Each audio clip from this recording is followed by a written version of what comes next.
Welcome to our video on neonatal sepsis and meningitis. Let's get started. Here is our overview slide. The two topics we'll be discussing are again neonatal sepsis and neonatal bacterial meningitis. Let's begin with neonatal sepsis. With regards to this topic, we'll be discussing the general characteristics, clinical features, evaluation, and management. So let's begin with some general characteristics. Neonatal sepsis is a clinical syndrome in an infant less than 28 days old with systemic signs of infection and isolation of a bacterial pathogen from the bloodstream. It can be divided into categories based on the time of onset. Early onset neonatal sepsis is defined as symptom onset prior to 7 days of life, and this is usually acquired from ascending contaminated amniotic fluid or bacteria in the mother's lower genital tract during delivery. Late onset neonatal sepsis is defined as symptom onset after the 7th day of life. It's typically secondary to vertical transmission colonizing the infant and later leading to infection or horizontal transmission from caregivers or other environmental sources. Vertical transmission is the transmission of an infectious disease between a mother and an infant during pregnancy, delivery, or in the period immediately after birth. The most common pathogens associated with neonatal sepsis are group B strep and E. coli. These bacteria can cause both early and late onset sepsis in neonates. Other bacteria that can be found in neonatal sepsis include Listeria monocytogenes, Staph aureus, Enterococcus, and Pseudomonas aeruginosa. Even though group B strep is one of the most common causes of neonatal sepsis, the incidence is decreasing with the use of intrapartum antibiotic prophylaxis. Some risk factors for developing neonatal sepsis include chorioamnionitis during delivery, a maternal intrapartum fever, preterm delivery at less than 37 weeks, maternal group B strep colonization, and prolonged rupture of membranes for greater than 18 hours. The signs and symptoms of neonatal sepsis have a wide range of severities and are nonspecific. Temperature instability can be a sign of neonatal sepsis and most commonly involves a fever. Additionally, an infant may appear irritable or lethargic. Respiratory symptoms such as tachypnea, grunting, and hypoxia can be present. Parents of the infant may mention that they have been feeding poorly. They may also have tachycardia, poor perfusion, and hypotension, which can all be signs of septic shock. All right, let's try a question. A 5-day-old male presents with a fever of 39.2 degrees Celsius, poor feeding, and lethargy. On further examination, his blood pressure is found to be 80 over 50 millimeters of mercury, and his heart rate is 155 beats per minute. What is the most likely diagnosis and source of infection? All right, this is a neonate presenting with a fever, poor feeding, lethargy, hypotension, and tachycardia, which are all features of neonatal sepsis.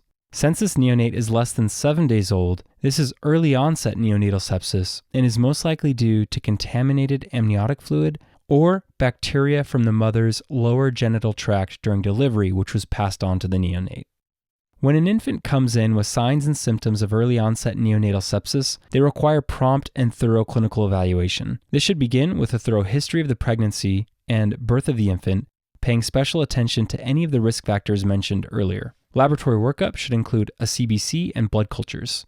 A lumbar puncture should be performed and a chest X-ray ordered to evaluate for a source of infection. A urinalysis is typically not ordered in infants less than 6 days old because a positive culture in this setting is more indicative of bacteremia rather than a UTI. If an infant is presenting with signs and symptoms of late onset neonatal sepsis, a very similar workup will be performed. This will include a CBC and blood cultures, a lumbar puncture, and a chest X-ray. However, in infants with late onset neonatal sepsis, additional cultures need to be performed for other potential infection sources. This includes a urine culture and cultures from any other potential infectious sources, such as eye discharge or pus. These infants should receive supportive care during their illness. They should receive respiratory support to maintain their oxygenation status, which may include supplemental oxygen or more intensive respiratory support. These infants are also at a higher risk for hypoglycemia or metabolic acidosis, so it's essential to monitor their metabolic status and treat abnormalities. They're also at a high risk of dehydration and electrolyte abnormalities due to poor intake, so they should be monitored and given support for any abnormalities. These infants should also be started on empiric antibiotics. If the neonatal sepsis is early onset, first-line therapy is ampicillin and gentamicin. This therapy covers many of the most common organisms to cause early onset neonatal sepsis, including group B strep, Listeria, and E. coli. Ceftriaxone should be avoided in these younger infants because there is a risk of hyperbilirubinemia since ceftriaxone binds to albumin and can displace bilirubin. If the infant has late-onset neonatal sepsis and has been out in the community, they should also receive ampicillin and gentamicin. However, if they've been hospitalized since birth, there is an increased risk of multi-drug-resistant organisms. Therefore, the first-line therapy for these infants will be vancomycin. Once the blood cultures return with a definitive pathogen, the antibiotic therapy can be narrowed to target the specific bacterial pathogen causing sepsis.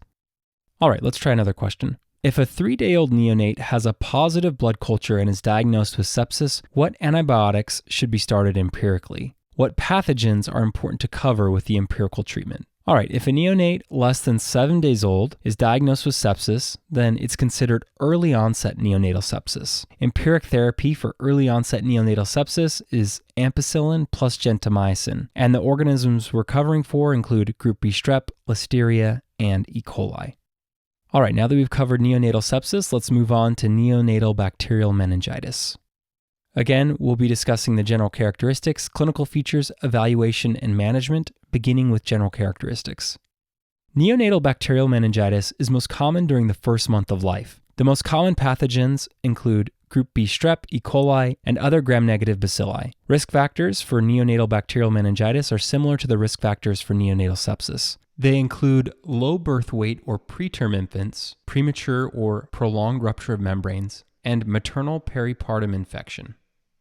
The clinical features are nonspecific and can present similarly to neonatal sepsis, and this can make it difficult to determine a diagnosis. Neonates with meningitis can present with temperature instability, irritability, lethargy, poor tone, and poor feeding. It can also present with neurologic symptoms such as tremors, twitching, and seizures. Infants can also have respiratory symptoms such as respiratory distress or apnea. More specific symptoms of meningitis such as a bulging fontanelle or nuchal rigidity are not common findings at the stage of the initial presentation.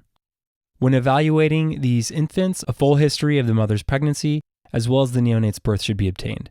Since the signs and symptoms are nonspecific and very similar to neonatal sepsis, the workup will be similar. It will include a CBC and blood cultures. If the infant is greater than 6 days old, the workup should also include urine cultures. Additionally, we perform a lumbar puncture. Important labs from the lumbar puncture include CSF cell count, protein, glucose, gram stain, and culture. In order to not interfere with the culture results, the culture should be drawn prior to and soon after starting antibiotic therapy. After obtaining the lumbar puncture lab results, it should be determined if there's a high suspicion for meningitis. And lab values that are suspicious for this include an elevated cell count, elevated protein, and decreased glucose. The decreased glucose occurs secondary to bacteria using the glucose themselves as fuel, therefore decreasing the amount present in the CSF. Similar to neonatal sepsis, management of neonatal bacterial meningitis includes supportive care. This includes respiratory support for infants who require either supplemental oxygen or more intensive support such as CPAP or intubation. In addition, these infants often have poor oral intake, so they should be provided with IV fluids and nutritional support until they recover. And this is crucial in order to avoid hypoglycemia. Finally, in bacterial meningitis, neonates may also need supportive care to control any seizures that the infection may cause. Empiric antibiotics should be started as soon as possible when bacterial meningitis is suspected in a neonate. Similarly to neonatal sepsis, the empiric antibiotic of choice depends on the timing of onset and if the neonate has been in the hospital since birth. The criteria for early onset meningitis and late onset meningitis are the same as for sepsis. If the infection is less than 7 days after birth, it's considered early onset. And if it's greater than 7 days, it's considered late onset. So for early onset meningitis and community-acquired late onset meningitis, the empiric antibiotic therapy is ampicillin, gentamicin, and a third-generation cephalosporin. For late-onset meningitis and neonates that have not left the hospital setting, empiric antibiotic therapy should cover potential multi-drug-resistant organisms. So vancomycin, an aminoglycoside such as gentamicin, and an extended-generation cephalosporin, such as cefotaxime. Once CSF cultures return and identify a single pathogen causing meningitis, the antibiotic therapy can then be narrowed to cover just that pathogen. All right, now that we've covered the information, let's review with the final question. A 4-month-old infant who has been in the NICU since birth presents with a fever of 39.2 degrees Celsius, lethargy, irritability, and poor feeding. A lumbar puncture reveals an elevated cell count, elevated protein, and decreased glucose. What therapy should be initiated empirically for this patient? All right, this infant presents with a fever, lethargy, irritability, and poor feeding, which are all signs that could point towards sepsis or bacterial meningitis. The lumbar puncture reveals an elevated cell count, elevated protein, and decreased glucose in the CSF, which is indicative of bacterial meningitis. Since this patient is older than 7 days, it's considered late onset and should therefore be treated empirically with vancomycin, aminoglycoside, and an extended generation cephalosporin. And that concludes our lecture on neonatal sepsis and meningitis.